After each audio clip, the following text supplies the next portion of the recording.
burya umukristo ahamagariwe kwama anesha, nta gwitwazo na rumwe, kuko Yesu yaratahukanye intsinzi, ariwe twamize twebwe. Nico gituma umukristo wese ashobora kwamanesha. Ico nico ukwiye kumenya, yuko ko Yesu yatahukanye intsinzi, akanesha Satani, mbere akamanuka n'ikuzimu, akamwaka urufunguruzo rw'urupfu na kuzimu. Yaramukandagiye, twama tubiririmba ko Yesu wacu yanesheje. Vuga ngo nanjye negerezwa kwama ndunesha, negerezwa kwama na victoire iri constante, ndi mu gihugu nari mu gihugu, uko iminsi irengarengana negerezwa kwamana intsinzi. Utegerezwa kumenya ko twamaze kuronka intsinzi, ko Yesu yatahukanye intsinzi, kandi akaba ari muzima uno munsi. Ntiyapfuye ngo ahere mu mva, ni muzima. Yesu twakiriye ntiyapfuye, ni muzima. Nawe utegerezwa kumenya ngo intsinzi irahari, ndayigenderamwo. Ivyo bimenye.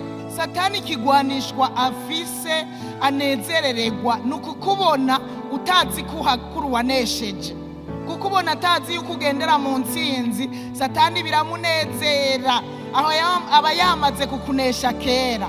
Ariko umuntu azi ko yanesheje kubera Kristo nawe yanesheje, uwo nawe aba yamaze kunesha Satani.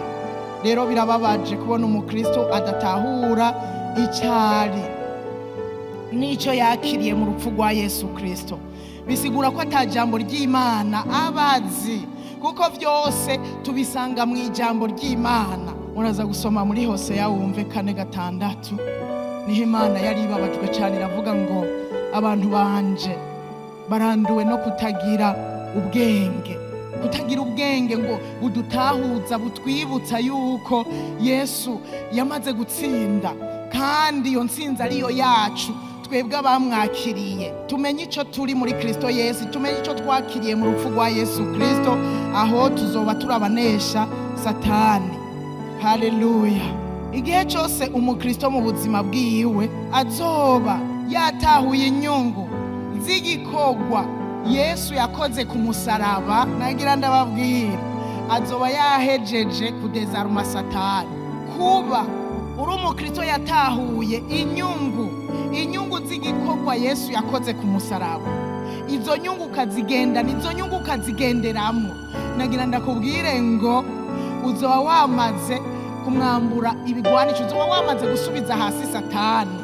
Menya inyungu z'igikorwa Yesu yakoze ku musaraba, ugenda ubihagazemo, ugenda uri fiere imisi yose. Ubonye ama atake uvuge ngo naho unyataka, ibi burya byarangiriye ku musaraba. Yesu yarabirangije ku musaraba. Muri ico gihe nagira ndakubwire ngo Satani n'ukuri azoba yaramaze kuba désarmé, ntazosubira kukugira kw'amanyama ukundi.